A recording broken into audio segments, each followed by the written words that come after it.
Já fui aluna da Ilvânia na Uniswan, agora eu estou na FRJ. E eu tive num seminário com os diretores de presídios penitenciários na UERJ, acho que há 1 ano ou 2 anos atrás. Eu queria que vocês falassem um pouco sobre as parcerias público-privadas. Que nesse seminário a gente teve até um questionamento de uma amiga minha que teve um senhor, que eu também não lembro o nome, eu sei que ele cuida dos sistemas informacionais. E ele disse o seguinte: o Estado é um paquiderme, só serve para dar o primeiro passo. O resto a gente tem que colocar na mão das parcerias, porque é isso que vai dar certo. Só que antes ele tinha dito que o Estado do Rio de Janeiro tinha recebido, sei lá, 10 milhões de reais para construir uma penitenciária em algum lugar e que as leis do lugar não permitiram isso e eles devolveram esse dinheiro para o Estado.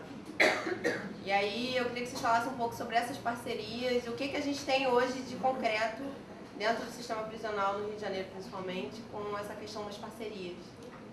Meu nome é Sayonara, já fui aluna também da Rosane, prazer estar aqui.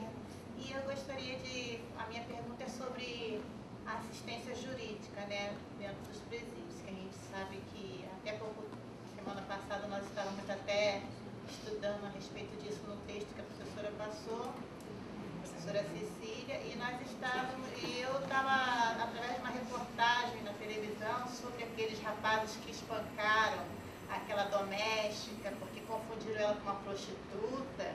A desculpa deles foi essa, né? E já estão soltos, ficaram apenas 1 ano na cadeia, já estão soltos. E fazendo uma comparação com um outro pobre que roubou um pedaço de bacalhau e pegou 2 anos de cadeia. E até agora está lá, tem pessoa público tentando fazer alguma coisa por ele. Foi? 2 anos, pegou. E está lá tentando fazer alguma coisa por ele. Então a minha pergunta é a respeito, né, da questão de assistência jurídica. Como é que é feito esse link do serviço social com a defensoria pública para dar essa assistência de forma a tentar igualar os direitos, tanto do presidiário rico como do presidiário pobre? Como é que é feito isso? Eu falei também, quando eu comecei, que é bom nesses encontros também, que a vida tão agitada, a gente acaba reencontrando, né, antigos e atuais companheiros, alunos, enfim.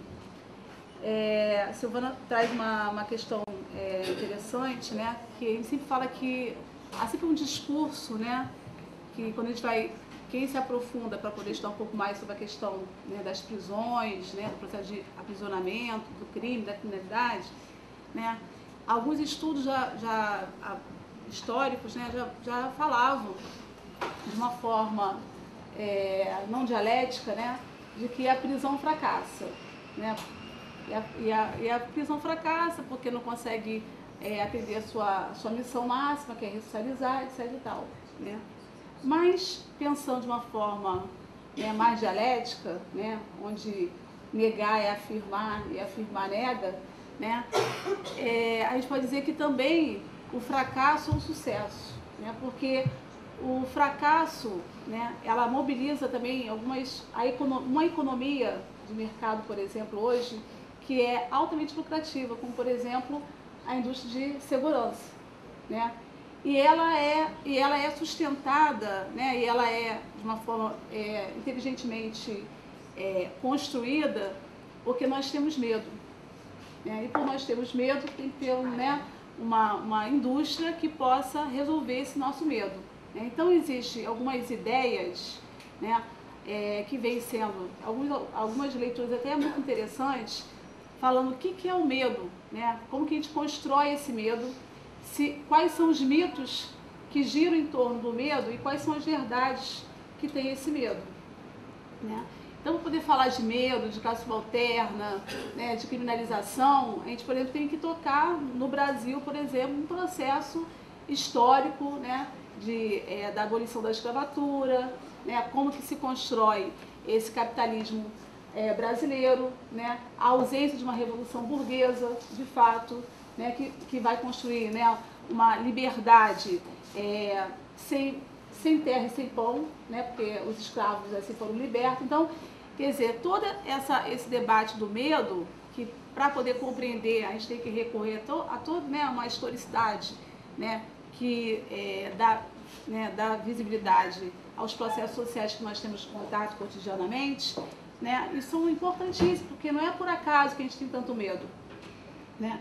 E não é por acaso, às vezes eu brinco com os meus alunos também, que a gente defende direitos humanos, né, os alunos falam sobre isso, e toda a aula minha, às vezes, é muito polêmica, porque todo mundo, né, ao descobrir que eu sou professora da área prisional, todas as experiências que eu tenho na prisão, né, e das pesquisas que eu venho fazendo, acabam sendo, né, contempladas nas minhas aulas.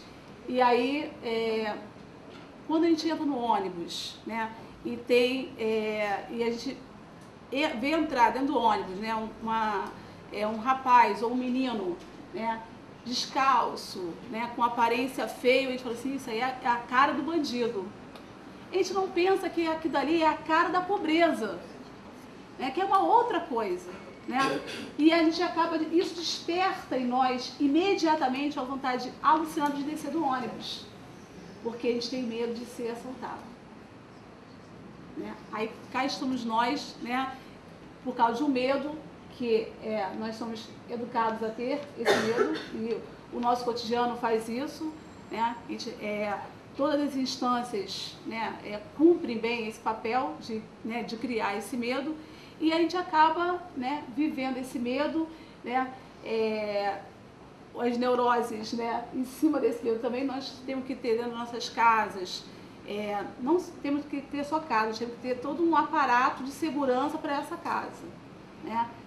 A gente compra um carro, a gente tem que ter também todo, né, um aparato para poder ter aquele carro, tem que ter, né, tem que ter o seguro do carro, tem que ter trava, né, porque a gente se sente ameaçado o tempo todo, né, ao que conviver.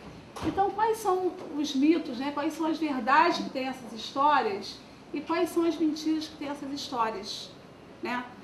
Porque isso é importante para que a gente possa sanar e limpar um pouco a área desse debate, né?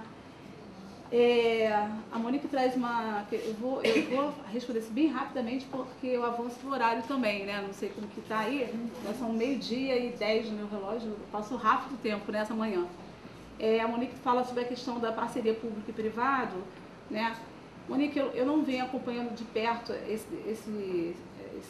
como está sendo construído no Rio de Janeiro, mas o que a gente tem conhecimento já há alguns anos, né, já há uma década, é que em alguns estados, né, aqui no Brasil, já existe a experiência do privado, né? Algumas penitenciárias já são privadas, como no Sul, né?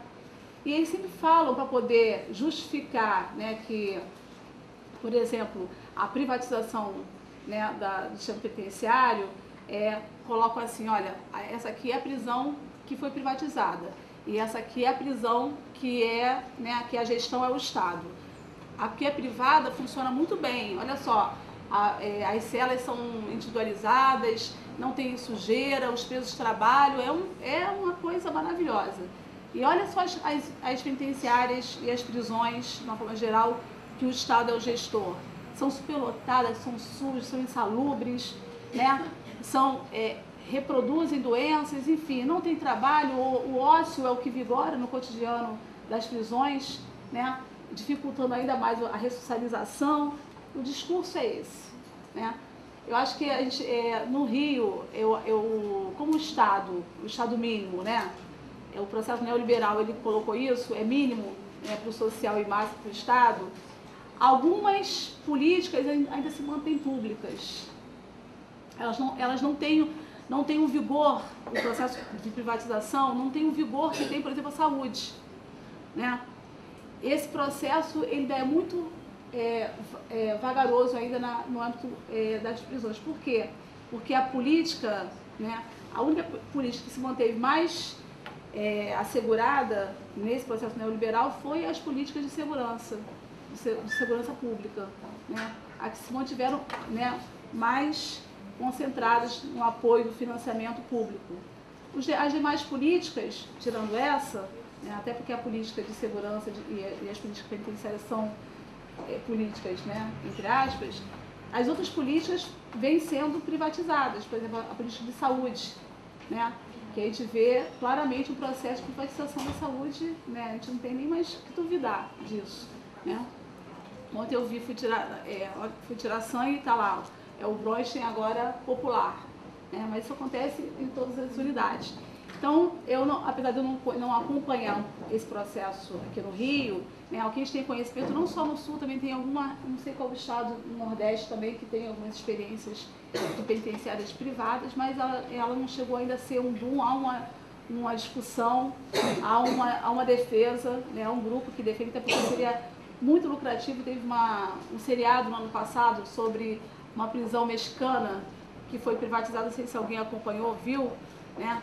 E como que nessa prisão privada, né, eles articulavam, né, com empresas privadas, né, para poder os presos trabalharem dentro das prisões, e como que isso era de uma exploração da força de trabalho do homem e da mulher aprisionada, no caso era a mulher aprisionada, né, e as tramas que aconteciam ali dentro, né, os interesses, né, que essas unidades privadas, penitenciárias privadas, atendiam. Quais interesses?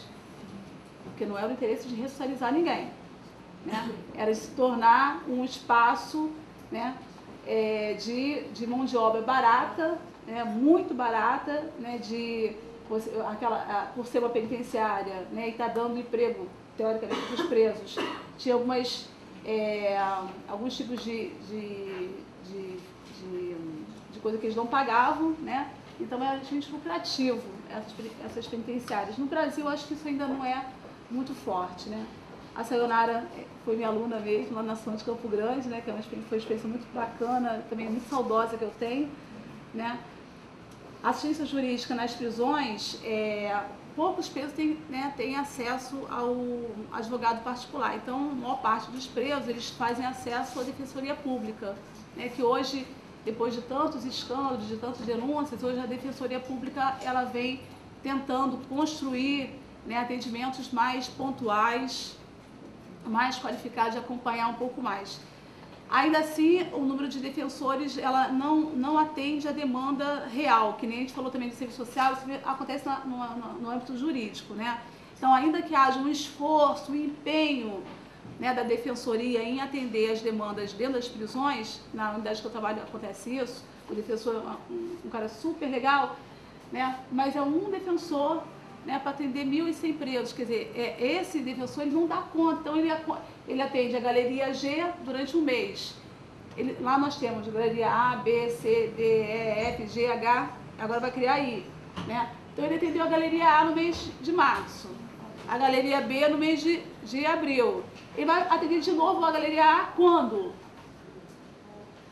Entendeu? Então, assim, e é porque ele é um profissional descompromissado? Não, é porque ele realmente não tem como, nem que ele quisesse, nem que ele tivesse boa vontade ao extremo, né? Nem que se ele fizesse filantropia, ele conseguiria atender, né, essa demanda, né? Então, há uma deficiência, sim, no atendimento jurídico, e ela é fundamental, né? Hoje também é uma das grandes demandas dos presos. Há uma inquietude que gira em torno das questões, óbvio, né, do que causou a sua prisão, como que está o processo andou, se não andou, se o indulto vai ter, se, né, o benefício que ele deu entrada em março como que está, se não vai estar, né? Mas infelizmente houve alguns avanços, existe um empenho aí, mas o número de defensores, né, há um movimento aí para poder ter concurso, né, no âmbito da Defensoria Pública, mas ela é ainda muito insuficiente para poder atender a demanda real, né, das prisões. Essa é a experiência que eu tenho. Não sei se em alguma unidade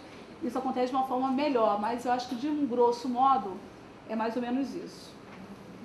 Bom, vou falar como a Rosane de maneira pontual também, né? Mas assim, Silvana, né?